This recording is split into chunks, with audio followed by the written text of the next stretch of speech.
जवाब देंगे जमींदारों को। ये सब खराब है। गाड़ी रुकी थी 10 दिन 15 दिन तो हमारे पास ना गाड़ी अवेलेबल है ना कुछ है। अगर गाड़ी मिलती भी है वो फंस जाती है। 100 रुपये भाड़ा मानता 400 100 रुपये बाटी रेट इसमें 400 आएंगे। ये सब बुक से बाहर भी देखो सर आप, ये बुक सब स्टोर में बना था। किराया भी स्टोर से भाड़ा भी हमको जेल से देना पड़ेगा। स्टोर वाले हम क्या करेंगे? ये देखो सर, ये हमारा माल, ये देखो ठीक है ठीक है। ये देखो अगर एक गाड़ी मिलती भी है वो 400 भाड़ा लेती है और गाड़ी आगे पहुंचती भी नहीं है। बाहर जब बेचता है 300 आता है, गाड़ी आगे पहुंचती भी नहीं है। जेल से देना पड़ता है। किस मुसीबत में जाएंगे? हक की और सच्चाई की बात कोई नहीं कर रहा। कोई मान सकता है यहाँ कश्मीर में। आया गवर्नमेंट बनाया, ये तक हमें क्या मत मिला, क्या चीज मिला? जान तो देने के लिए तैयार फट जाएंगे। ये कौन सा गवर्नमेंट है? जब इंसाफ ही नहीं मिला फिर गवर्नमेंट क्या करेंगे? हमारा जान भी जाएंगे मगर लेके क्या देंगे? किसान लोगों को क्या देंगे? बहुत दुखी है लोग, ऐसा नहीं। व्यापारियों को अपनी जमीन बेचनी पड़ेगी, हम कृषि करने के लिए मजबूर है। हम कृषि नहीं करेंगे तो आप बोल के बात कर रहा होता अपना कुर्सी के लिए जैसा आपको गाड़ी बड़ा बड़ा गाड़ी है उनको, हमारे लोगों का हमको कौन देखेंगे? क्या क्या गवर्नमेंट है? सिर्फ पेट से वो है। हमारे पास 100 आदमी चलता है। आजकल इस वक्त मेरे पास 3 आदमी काम नहीं कर सका। सर जी हिमाचल भी इसी हिंदुस्तान में हो गया बात, इसमें कश्मीर भी वहाँ का सीक्रेट सही मकसूद है। इंदिरा जी साहब से पूछो, ये ऐसे साहब उधर बेटा था अपना जो है ना वो, लेकिन क्या किया हमारे गवर्नमेंट पूरा भरोसा है। बस चलो बस रेडियो साहब आपकी वसायत से मैं ये तो मैं आपके सामने ये बोला होगा इंशाल्लाह। हमारी शेर का नाम मेरा मिट गया, मेरा शेर तो है नहीं, मेरा सब मिट गया। नहीं मिटेगा, नहीं मिटेगा, नहीं मिटेगा। आप हो, आप इस समय लोकेशन नहीं, बात है तो फिर उठाना। नाम बताना जगह का, अपना नाम बताओ और आपका गाड़ी कहाँ फंसा है मुगल रोड में, मुझे बोलो।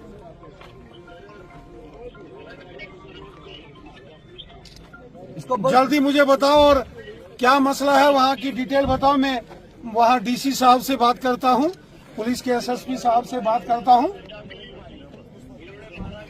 मंडी में जितने जगहों पर ये सेब के यहाँ स्टॉक लगे हैं, मैं हर एक स्टॉक की जगह पर गया हूँ।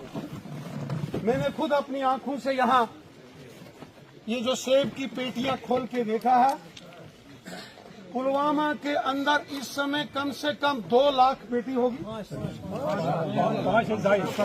5 लाख से ज्यादा जो सेब की पेटी पड़ी है।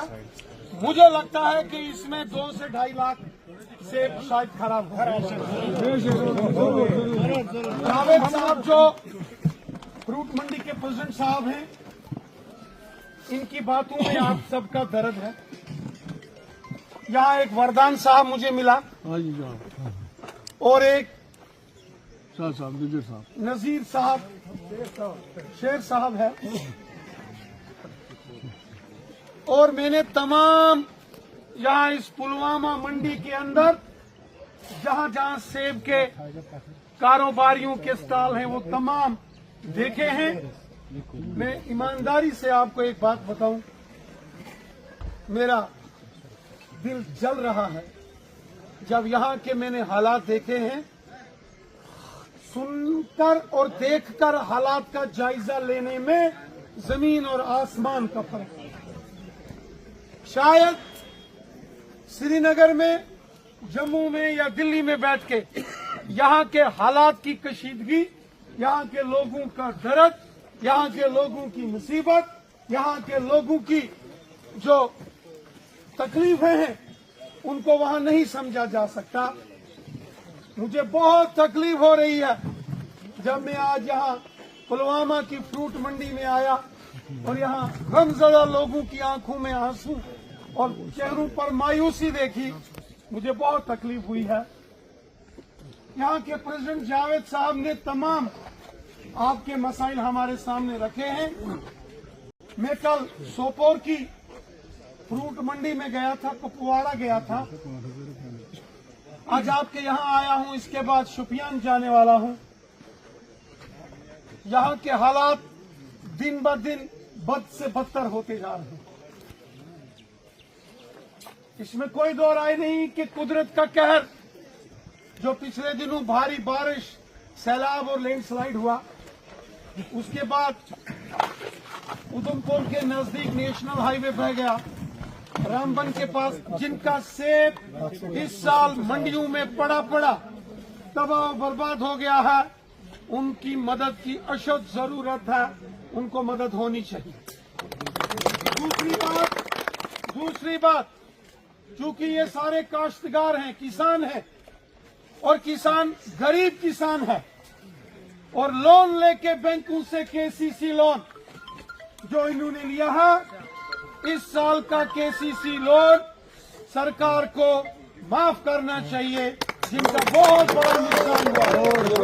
ये मैं यहाँ की हुकूमत से गुजारिश करता हूँ, क्योंकि हमारे लोग बहुत मुश्किल तरीन हालात में हैं।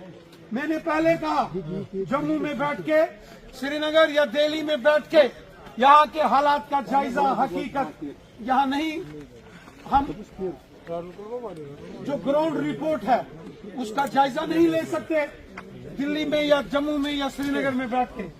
इसलिए जब मैं खुद यहाँ आया तो मैं देख के खुद बहुत परेशान हूँ। रही बात